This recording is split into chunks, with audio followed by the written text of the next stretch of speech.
एक दिन बादशाह अकबर ने ऐलान किया कि जो भी मेरे सवालों का सही जवाब देगा उसे भारी इनाम दिया जाएगा। सवाल कुछ इस प्रकार से थे। ऐसा क्या है जो आज भी है और कल भी रहेगा? ऐसा क्या है जो आज भी नहीं है और कल भी नहीं होगा? ऐसा क्या है जो आज तो है लेकिन कल नहीं होगा? इन तीनों सवालों के उदाहरण भी देने थे। किसी को भी चतुराई भरे इन तीनों सवालों का जवाब नहीं सूझ रहा था। तभी बीरबल बोला, हुजूर, आपके सवालों का जवाब मैं दे सकता हूँ, लेकिन इसके लिए आपको मेरे साथ शहर का दौरा करना होगा। तभी आपके सवाल सही ढंग से हल हो पाएंगे। अकबर और बीरबल ने वेश बदला और सूफियों का बाना पहनकर निकल पड़े। कुछ ही देर बाद वे बाजार में खड़े थे। फिर दोनों एक दुकान में घुस गए। बीरबल ने दुकानदार से कहा, हमें बच्चों की पढ़ाई के लिए मदरसा बनाना है, तुम हमें इसके लिए 1000 रुपये दे दो। जब दुकानदार ने अपने मुनीम से कहा कि इन्हें 1000 रुपये दे दो तो बीरबल बोला, जब मैं तुमसे रुपये ले रहा हूँगा तो तुम्हारे सिर पर जूता मारूंगा।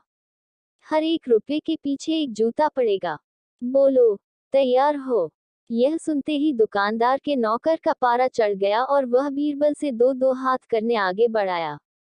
लेकिन दुकानदार ने नौकर को शांत करते हुए कहा, मैं तैयार हूँ, लेकिन मेरी एक शर्त है। मुझे विश्वास दिलाना होगा कि मेरा पैसा इसी नेक काम पर खर्च होगा। ऐसा कहते हुए दुकानदार ने सिर झुका दिया और बीरबल से बोला कि जूता मारना शुरू करें। तब बीरबल व अकबर बिना कुछ कहे सुने दुकान से बाहर निकल आए। दोनों चुपचाप चले जा रहे थे कि तभी बीरबल ने मौन तोड़ा, बंद परवर। दुकान में जो कुछ हुआ उसका मतलब है कि दुकानदार के पास आज पैसा है और उस पैसे को नेक कामों में लगाने की नीयत भी, जो उसे आने वाले कल भविष्य में नाम देगी। इसका एक मतलब यह भी है कि अपने नेक कामों से वह जन्नत में अपनी जगह पक्की कर लेगा। आप इसे यूं भी कह सकते हैं कि जो कुछ उसके पास आज है, कल भी उसके साथ होगा। यह आपके पहले सवाल का जवाब है। फिर वे चलते हुए एक भिखारी के पास पहुंचे। उन्होंने देखा कि एक आदमी उसे कुछ खाने को दे रहा है और वह खाने का सामान उस भिखारी की जरूरत से कहीं ज्यादा है। तब बीरबल उस भिखारी से बोला, हम भूखे हैं, कुछ हमें भी दे दो खाने को। यह सुनकर भिखारी बरस पड़ा, भागो यहाँ से, जाने कहां से आ जाते हैं मांगने। तब बीरबल बादशाह से बोला, यह रहा हुजूर आपके दूसरे सवाल का जवाब। यह भिखारी ईश्वर को खुश करना नहीं जानता। इसका मतलब यह है कि जो कुछ इसके पास आज है, वो कल नहीं होगा। दोनों फिर आगे बढ़ गए। उन्होंने देखा कि एक तपस्वी पेड़ के नीचे तपस्या कर रहा है। बीरबल ने पास जाकर उसके सामने कुछ पैसे रखे। तब वह तपस्वी बोला, इसे हटाओ यहाँ से, मेरे लिए यह बेईमानी से पाया गया पैसा है। ऐसा पैसा मुझे नहीं चाहिए। अब बीरबल बोला, हुजूर, इसका मतलब यह हुआ कि अभी तो नहीं है लेकिन बाद में हो सकता है। आज यह तपस्वी सभी सुखों को नकार रहा है, लेकिन कल यही सब सुख इसके पास होंगे। और हुजूर, चौथी मिसाल आप खुद हैं। पिछले जन्म में आपने शुभ कर्म किए थे जो यह जीवन आप शानो शौकत के साथ बिता रहे हैं, किसी चीज की कोई कमी नहीं। यदि आपने इसी तरह ईमानदारी और न्यायप्रियता से राज करना जारी रखा तो कोई कारण नहीं कि यह सब कुछ कल भी आपके पास न हो। लेकिन यह न भूलें कि यदि आप राह भटक गए तो कुछ साथ नहीं रहेगा। अपने सवालों के बुद्धिमत्तापूर्ण चतुराई भरे जवाब सुनकर बादशाह अकबर बेहद खुश हुए। अकबर बीरबल की हाजिर जवाबी के बड़े कायल थे। एक दिन दरबार में खुश होकर उन्होंने बीरबल को कुछ पुरस्कार देने की घोषणा की। लेकिन बहुत दिन गुजरने के बाद भी बीरबल को पुरस्कार की प्राप्त नहीं हुई। बीरबल बड़ी ही उलझन में थे कि महाराज को याद दिलाएं तो कैसे।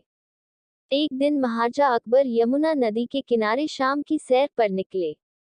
बीरबल उनके साथ था। अकबर ने वहां एक ऊंट को घूमते देखा। अकबर ने बीरबल से पूछा, बीरबल बताओ, ऊंट की गर्दन मुड़ी क्यों होती है? बीरबल ने सोचा महाराज को उनका वादा याद दिलाने का यह सही समय है। उन्होंने जवाब दिया, महाराज यह ऊंट किसी से वादा करके भूल गया है, जिसके कारण ऊंट की गर्दन मुड़ गई है। महाराज, कहते हैं कि जो भी अपना वादा भूल जाता है तो भगवान उनकी गर्दन ऊंट की तरह मोड़ देता है। यह एक तरह की सजा है। तभी अकबर को ध्यान आता है कि वो भी तो बीरबल से किया अपना एक वादा भूल गए हैं।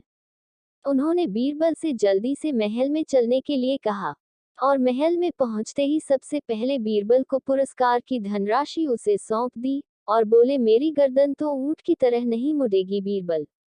और यह कहकर अकबर अपनी हंसी नहीं रोक पाए और इस तरह बीरबल ने अपनी चतुराई से बिना मांगे अपना पुरस्कार राजा से प्राप्त किया। बीरबल एक ईमानदार तथा धर्मप्रिय व्यक्ति था। वह प्रतिदिन ईश्वर की आराधना बिना नागा किया करता था। इससे उसे नैतिक व मानसिक बल प्राप्त होता था। वह अक्सर कहा करता था कि ईश्वर जो कुछ भी करता है मनुष्य के भले के लिए ही करता है। कभी कभी हमें ऐसा लगता है कि ईश्वर हम पर कृपा दृष्टि नहीं रखता, लेकिन ऐसा होता नहीं। कभी कभी तो उसके वरदान को भी लोग शाप समझने की भूल कर बैठते हैं। वो हमको थोड़ी पीड़ा इसलिए देता है ताकि बड़ी पीड़ा से बच सके। एक दरबारी को बीरबल की ऐसी बातें पसंद न आती थी। एक दिन वही दरबारी दरबार में बीरबल को संबोधित करता हुआ बोला, देखो ईश्वर ने मेरे साथ क्या किया। कल शाम को जब मैं जानवरों के लिए चारा काट रहा था तो अचानक मेरी छोटी उंगली कट गई। क्या अब भी तुम यही कहोगे कि ईश्वर ने मेरे लिए यह अच्छा किया है?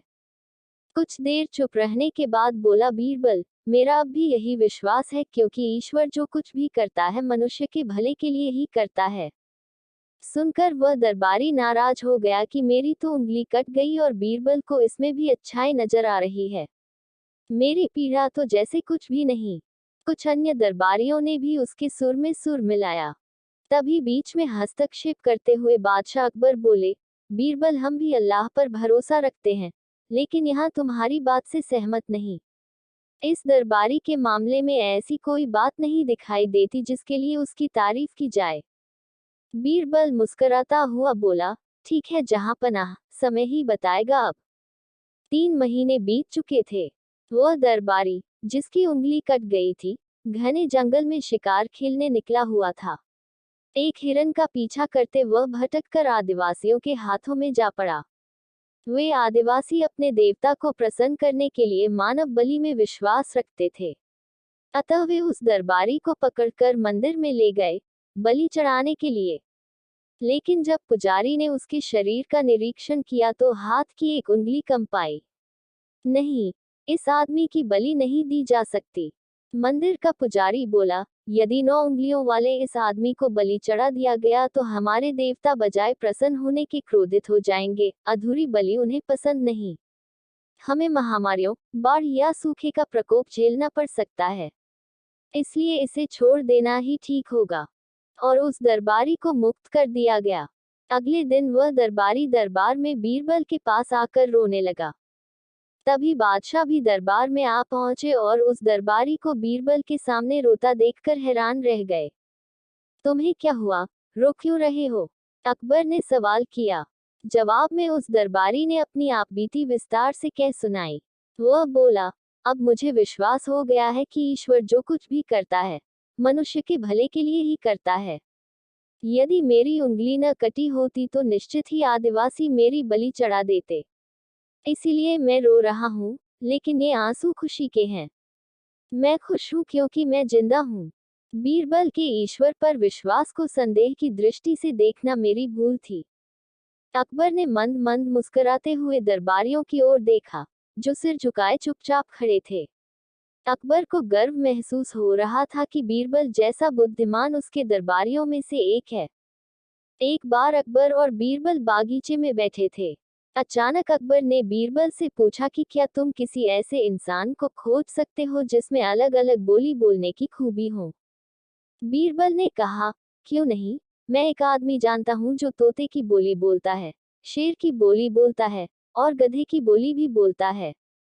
अकबर इस बात को सुनकर हैरत में पड़ गए।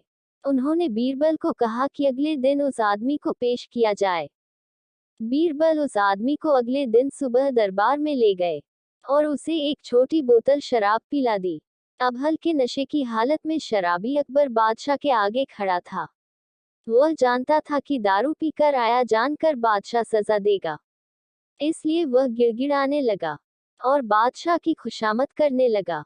तब बीरबल बोले कि हुजूर, यह जो सजा के डर से बोल रहा है वह तोते की भाषा है।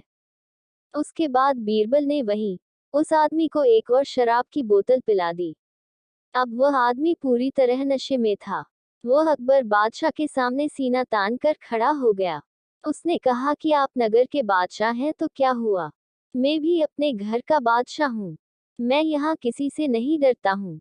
बीरबल बोले कि हुजूर, आप शराब के नशे में निडर होकर यह जो बोल रहा है यह शेर की भाषा है। अब फिर से बीरबल ने उस आदमी का मुंह पकड़कर एक और बोतल उसके गले से उतार दी। इस बार वह आदमी लड़खड़ाते गिरते पड़ते हुए जमीन पर लेट गया और हाथ पांव हवा में भांजते हुए मुंह से उजूलूल आवाजें निकालने लगा। अब बीरबल बोले कि हुजूर, अब यह जो बोल रहा है वह गधे की भाषा है। अकबर एक बार फिर बीरबल की हाजिर जवाबी से प्रसन्न हुए और यह मनोरंजक उदाहरण पेश करने के लिए उन्होंने बीरबल को इनाम दिया। अकबर को शिकार का बहुत शौक था। वे किसी भी तरह शिकार के लिए समय निकल ही लेते थे। बाद में वे अपने समय के बहुत ही अच्छे घुड़सवार और शिकारी भी कहलाए। एक बार राजा अकबर शिकार के लिए निकले। घोड़े पर सर पर दौड़ते हुए उन्हें पता ही नहीं चला और केवल कुछ सिपाहियों को छोड़कर बाकी सेना पीछे रह गई। शाम घिर आई थी। सभी भूखे और प्यासे थे और समझ गए थे कि वो रास्ता भटक गए हैं। राजा को समझ नहीं आ रहा था कि वह किस तरफ जाएं। कुछ दूर जाने पर उन्हें एक तिराहा नजर आया। राजा बहुत खुश हुए, चलो अब तो किसी तरह वे अपनी राजधानी पहुंच ही जाएंगे। लेकिन जाएं तो जाएं किस तरफ? राजा उलझन में थे। वे सभी सोच में थे किंतु कोई युक्ति नहीं सूझ रही थी। तभी उन्होंने देखा कि एक लड़का उन्हें सड़क के किनारे खड़ा खड़ा घूर रहा है। सैनिकों ने यह देखा तो उसे पकड़कर राजा के सामने पेश किया। राजा ने कड़कती आवाज में पूछा, ए लड़के, आगरा के लिए कौन सी सड़क जाती है? लड़का मुस्कुराया और कहा, जनाब, ये सड़क चल नहीं सकती तो ये आगरा कैसे जाएगी? महाराज, जाना तो आपको ही पड़ेगा। और यह कहकर वह खिलखिलाकर हंस पड़ा। सभी सैनिक मौन खड़े थे। वे राजा के गुस्से से वाकिफ थे। लड़का फिर बोला, जनाब, लोग चलते हैं, रास्ते नहीं। यह सुनकर इस बार राजा मुस्कुराया और कहा, नहीं, तुम ठीक कह रहे हो। तुम्हारा नाम क्या है? अकबर ने पूछा। मेरा नाम महेश दास है महाराज, लड़के ने उत्तर दिया। और आप कौन हैं? अकबर ने अपनी अंगूठी निकालकर महेश दास को देते हुए कहा, तुम महाराजा अकबर, हिंदुस्तान के सम्राट से बात कर रहे हो। मुझे निडर लोग पसंद हैं। तुम मेरे दरबार में आना और मुझे ये अंगूठी दिखाना। ये अंगूठी देखकर मैं तुम्हें पहचान लूंगा। अब तुम मुझे बताओ कि मैं किस रास्ते पर चलूं ताकि मैं आगरा पहुंच जाऊं। महेश दास ने सिर झुकाकर आगरा का रास्ता बताया और जाते हुए हिंदुस्तान के सम्राट को देखता रहा। इस तरह अकबर भविष्य के बीरबल से मिले। अकबर बादशाह को मजाक करने की आदत थी। एक दिन उन्होंने नगर के सेठों से कहा, आज से तुम लोगों को पहरेदारी करनी पड़ेगी। सुनकर सेठ घबरा गए और बीरबल के पास पहुंचकर अपनी फरियाद रखी। बीरबल ने उन्हें हिम्मत बंधाई। तुम सब अपनी पगड़ियों को पैर में और पायजामों को सिर पर लपेटकर रात्रि के समय में नगर में चिल्ला चिल्ला कर कहते फिरो, अब तो आन पड़ी है। उधर बादशाह भी भेष बदलकर नगर में गश्त लगाने निकले। सेठों का यह निराला स्वांग देखकर बादशाह पहले तो हंसे, फिर बोले, यह सब क्या है? सेठों के मुखिया ने कहा, जहां पनाह, हम सेठ चंद से गुड़ और तेल बेचने का काम सीख कर आए हैं। भला पहरेदार क्या कर पाएंगे? अगर इतना ही जानते होते तो लोग हमें बनिया कहकर क्यों पुकारते? बादशाह अकबर बीरबल की चाल समझ गए और अपना हुक्म वापस ले लिया। अकबर का साला हमेशा से ही बीरबल की जगह लेना चाहता था। अकबर जानते थे कि बीरबल की जगह ले सके ऐसा बुद्धिमान इस संसार में कोई नहीं है। फिर भी जोरू के भाई को वह सीधी न नहीं बोल सकते थे। ऐसा करके वह अपनी लाडली बेगम की बेरुखी मोल नहीं लेना चाहते थे। इसलिए उन्होंने अपने साले साहब को एक कोयले से भरी बोरी दे दी और कहा कि जाओ और इसे हमारे राज्य के सबसे मक्कार और लालची सेठ दमड़ीलाल को बेचकर दिखाओ। अगर तुम यह काम कर गए तो तुम्हें बीरबल की जगह वजीर बना दूंगा। अकबर की इस अजीब शर्त को सुनकर साला अचंभे में पड़ गया। वह कोयले की बोरी लेकर चला तो गया। पर उसे पता था कि वह सेठ किसी की बातों में नहीं आने वाला, ऊपर से वह उल्टा उसे ही चूना लगा देगा। हुआ भी यही, सेठ दमड़ीलाल ने कोयले की बोरी के बदले एक ढेला भी देने से इनकार कर दिया। साला अपना समूह लेकर महल वापस लौट आया और अपनी हार स्वीकार कर ली। अब अकबर ने वही काम बीरबल को करने को कहा।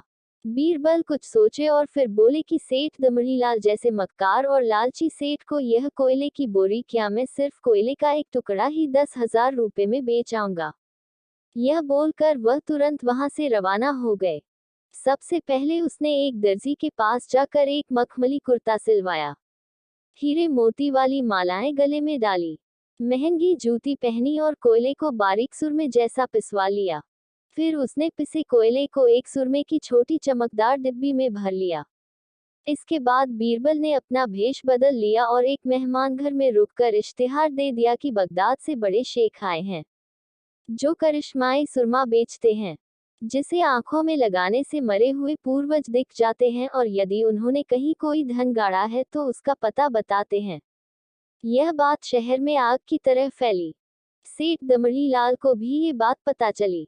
उसने सोचा जरूर उसके पूर्वजों ने कहीं न कहीं धन गाड़ा होगा। उसने तुरंत शेख बने बीरबल से संपर्क किया और सुरमे की डिब्बी खरीदने की पेशकश की। शेख ने डिब्बी के 20,000 रुपये मांगे और मोल भाव करते करते 10,000 में बात तय हुई। पर सेठ भी होशियार था। उसने कहा, मैं अभी तुरंत ये सुरमा लगाऊंगा और अगर मुझे मेरे पूर्वज नहीं दिखे तो मैं पैसे वापस ले लूंगा। बीरबल बोला, बिल्कुल आप ऐसा कर सकते हैं। चलिए शहर के चौराहे पर चलिए और वहां इसे जांच लीजिए। सुरमे का चमत्कार देखने के लिए भीड़ इकट्ठा हो गई। तब बीरबल ने ऊंची आवाज में कहा, ये सेठ अभी ये चमत्कारी सुरमा लगाएंगे और अगर ये उन्हीं की औलाद हैं जिन्हें ये अपना माँ बाप समझते हैं तो इन्हें इनके पूर्वज दिखाई देंगे और गड़े धन के बारे में बताएंगे। लेकिन अगर आपके माँ बाप में से किसी ने भी बेईमानी की होगी और आप उनकी असल औलाद नहीं होंगे तो आपको कुछ भी नहीं दिखेगा। और ऐसा कहते ही बीरबल ने सेठ की आंखों में सुरमा लगा दिया। फिर क्या था, सिर खुजाते हुए सेठ ने आंखें खोली। अब दिखना तो कुछ था नहीं, पर सेठ करे भी तो क्या करे। अपनी इज्जत बचाने के लिए सेठ ने 10,000 बीरबल के हाथ थमा दिए और मुंह फुलाते हुए आगे बढ़ गए। बीरबल फौरन अकबर के पास पहुंचे और रुपये थमाते हुए सारी कहानी सुना दी। अकबर का साला बिना कुछ कहे अपने घर लौट गया और अकबर बीरबल एक दूसरे को देखकर मंद मंद मुस्काने लगे। इस किस्से के बाद फिर कभी अकबर के साले ने बीरबल का स्थान नहीं मांगा। एक दिन अकबर ने बीरबल से पूछा, बीरबल तू मुझसे कितनी बार बड़ा है? बीरबल ने विचार करते हुए कहा, राजा अगर आप मेरी बात माने तो आप मुझसे एक बार ज्यादा बड़े हैं। अकबर चौंका और बोला, कैसे? बीरबल हंसते हुए बताया, राजा जब आप गुस्से में होते हैं तो आप मुझसे बहुत बड़े और ज्यादा दर्द भरे होते हैं। एक दिन अकबर ने बीरबल से पूछा, बीरबल तुम्हें कौन कौन से बंदर आते हैं राजबाग में? बीरबल ने कहा, राजा सबसे समझदार बंदर वह होते हैं जो पेड़ की ऊंचाई पर बैठकर राजबाग का दृश्य देखते हैं। अकबर हैरान होकर पूछा, लेकिन वे बंदर कैसे समझदार होते हैं? बीरबल हंसते हुए उत्तर दिया, राजा जब वे दूसरे बंदरों को देखते हैं जो नीचे हैं तो वे उनसे कहते हैं, तुम भी ऊपर आओ, यहाँ बहुत आलसी और बेवकूफ लोग हैं। बीरबल के साथ एक दिन अकबर ने एक सवाल पूछा, अगर तुम इंतजाम में फेल हो जाओ तो क्या करोगे? बीरबल ने हंसते हुए जवाब दिया, राजा अगर मैं इंतजाम में फेल हो गया तो मैं अपनी शादी कर लूंगा। अकबर हैरान होकर पूछा, शादी? वह तो किस लिए? बीरबल ने मुस्कुराते हुए कहा, राजा फेल होने के बाद मेरा यही हक है, क्योंकि इंतजाम में सफलता का एक ही मतलब है, बीरबल ने पढ़ाई की है। अगर आप हमारे चैनल पर नए हैं तो सब्सक्राइब जरूर करें नई नई वीडियो देखने के लिए। बीरबल का खोजबीन। बादशाह अकबर ने अपने दरबार में एक अजीब सा सवाल पूछा, बीरबल तूने कभी अपने दोस्तों के दिल की बातें कैसे जान ली है? बीरबल हंसते हुए बोले, बादशाह मैंने उनकी आंखों में देखा है। अकबर हैरान हो गए, कैसे? बीरबल का गुरुकुल। एक दिन अकबर ने बीरबल से पूछा, बीरबल, तूने शिक्षा का कौन कौन सा स्रोत अपनाया है? बीरबल मुस्कुराए, बादशाह, मेरा सबसे बड़ा शिक्षक जीवन है। अकबर हैरान हो गए, जीवन? कैसे? बीरबल ने बताया, जीवन ही सबसे बड़ा गुरु है, जो हमें हर क्षण से कुछ सिखाता है। इससे मैंने तात्कालिक स्थितियों से निखर कर सीखा है। बादशाह ने पूछा, कैसे? बीरबल हंसते हुए उत्तर दिया, जब भी कोई कठिनाई आती है, तो जीवन हमें यह सिखाता है कि समस्याओं का सामना करना ही सीखना है। विफलता से ही सफलता की ऊंचाइयों की प्राप्ति होती है। बादशाह ने कहा, तू सचमुच हर पल से सीखता है, बीरबल। बीरबल ने समझाया, हाँ बादशाह, और वह सीख जीवन के अद्वितीय पाठशाला में हमेशा चलती रहती है। बीरबल ने कहा, जब मैंने उनसे पूछा कि तुम्हें मुझसे क्या चाहिए, तो जो हंसी उनकी आंखों में थी, वही जवाब उन्होंने दिया। बादशाह मुस्कुराए, तूने फिर मेरे दिल की बातें कैसे जानी? बीरबल ने कहा, बादशाह, जब मैंने आपकी आंखों में देखा, तो वहां एक प्यार भरी बात छुपी हुई थी। वह था आपका विश्वास मुझ में, और उसे पहचाना मैंने आपकी मुस्कान में। बादशाह बोले, तू सचमुच अद्वितीय है, बीरबल। एक गांव में एक बच्चा नामक छोटा सा गुलाब फूल था। वह दूसरे फूलों से हमेशा पूछता रहता, मैं इतना छोटा क्यों हूँ? क्या मैं कभी बड़ा हो सकता हूँ? एक दिन गुलाब फूल ने अपने पुराने दोस्त पेड़ की छाया में बैठे एक बुद्धिमान पिपल वृक्ष से यह सवाल पूछा। पिपल वृक्ष ने हंसते हुए कहा, बच्चा, हर फूल अपनी अद्वितीयता में सुंदर होता है। तुम शायद छोटे हो, लेकिन तुम अपनी खूबसूरती में अनूठे हो। गुलाब फूल ने थोड़ी सी हिचकोले के साथ कहा, पर मैं कभी बड़ा नहीं हो सकता। पिपल वृक्ष ने समझाया, हर फूल अपनी स्थिति में पूरी तरह से खिला है और वहां पूछने की जरूरत नहीं है। तुम अपनी जगह से प्रिय हो, और जब समय आएगा, तुम भी बड़े और खूबसूरत हो जाओगे। गुलाब फूल ने यह सीखा कि हर किसी का समय आता है, और हर किसी का महत्व है। वो हर दिन खुशी से खिलता रहा और आत्मसमर्पण से भरा रहा। एक गांव में एक छोटी सी लड़की नामक रिया रहती थी, जो बहुत ही समझदार और सहानुभूति से भरी हुई थी। उसका सपना था कि उसे अपने गांव को सुंदर और स्वस्थ बनाने में मदद करना है। रिया ने अपने दोस्तों के साथ मिलकर एक पेड़ों की पौधरोपण अभियान शुरू किया। वे हर हफ्ते गांव के विभिन्न स्थानों पर पौधरोपण करते थे। उनकी मेहनत और संघर्ष से गांव की हर छोर से हर कोने में हरियाली बढ़ गई और वातावरण में बेहतरीन परिवर्तन हुआ। रिया ने बच्चों को प्रेरित किया और उन्हें प्राकृतिक संरक्षण के महत्व के बारे में शिक्षा दी। गांव वाले ने रिया की इस पहल को सराहा और उसे प्रकृति संरक्षिका कहा। रिया का सपना सच हो गया और उसने अपने साथियों के साथ मिलकर गांव को हरित, स्वस्थ और सुंदर बनाया। इस कहानी से हमें यह सीखने को मिलता है कि एक व्यक्ति की छोटी सी कोशिश से भी हम अपने पर्यावरण को सुरक्षित और सुंदर बना सकते हैं। एक दिन अकबर ने बीरबल से पूछा, बीरबल, तुम मुझे एक ऐसी कहानी सुनाओ जो मजेदार हो और कुछ सिखाए भी। बीरबल मुस्कुराए और बोले, हुजूर, यह कहानी समझदार गधा की है। एक गांव में एक गधा रहता था जिसका नाम मुल्ला नसरुद्दीन था। अकबर हैरान होकर पूछा, गधा और मुल्ला कैसे? बीरबल हंसते हुए जवाब दिया, हुजूर, गधा बहुत होशियार था। एक दिन गांव में एक आतंकी घुसा। सभी लोग बहुत डरे हुए थे, लेकिन गधा शानदार योजना बनाई। अकबर इंट्रीग्यूड, वह कैसी योजना थी? बीरबल मुस्कुराए, मुल्ला नसरुद्दीन गधे को अपने पीठ पर बैठाकर सभी आतंकी की ओर ले गए। लोग सोचने लगे कि गधा इन्हें क्यों ले जा रहा है। अकबर हैरान होकर पूछा, फिर? बीरबल हंसते हुए कहते हैं, मुल्ला ने कहा, दोस्तों, इन आतंकियों से बचने का एक ही तरीका है, हमें सबको एक साथ गधा बनना होगा।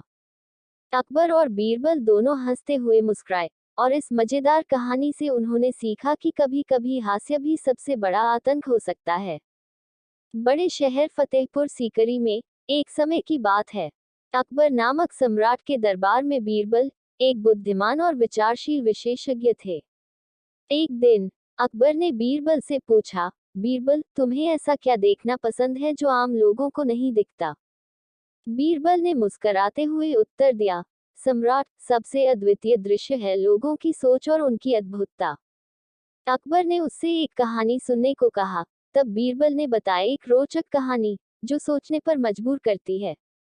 एक गांव में एक आदमी अपने खेत में सोए हुए था। जब एक यात्री ने उसे पूछा, तुम अपने खेत में क्यों सो रहे हो? आदमी ने मुस्कुराते हुए कहा, मैं तो सो रहा हूँ ताकि मेरे सपने पूरे हो जाएं।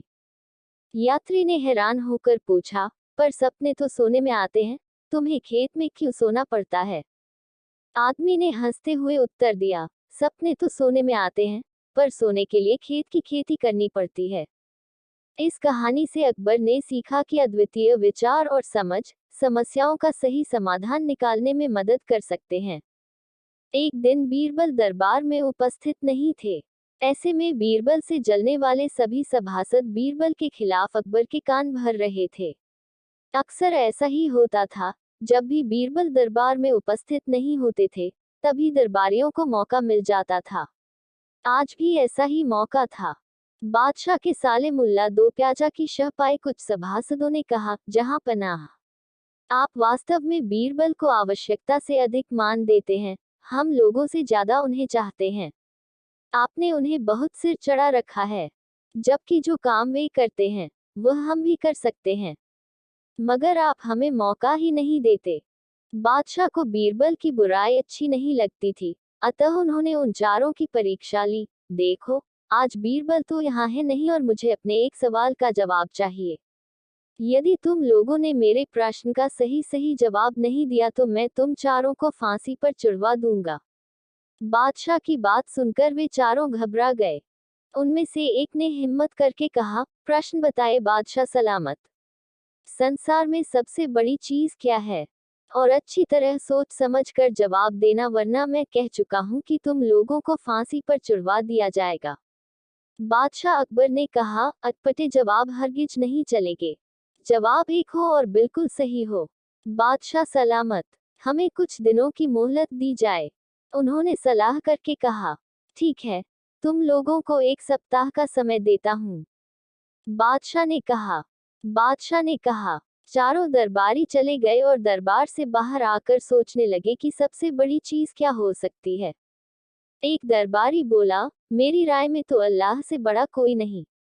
अल्लाह कोई चीज नहीं है। कोई दूसरा उत्तर सोचो। दूसरा बोला, सबसे बड़ी चीज है भूख, जो आदमी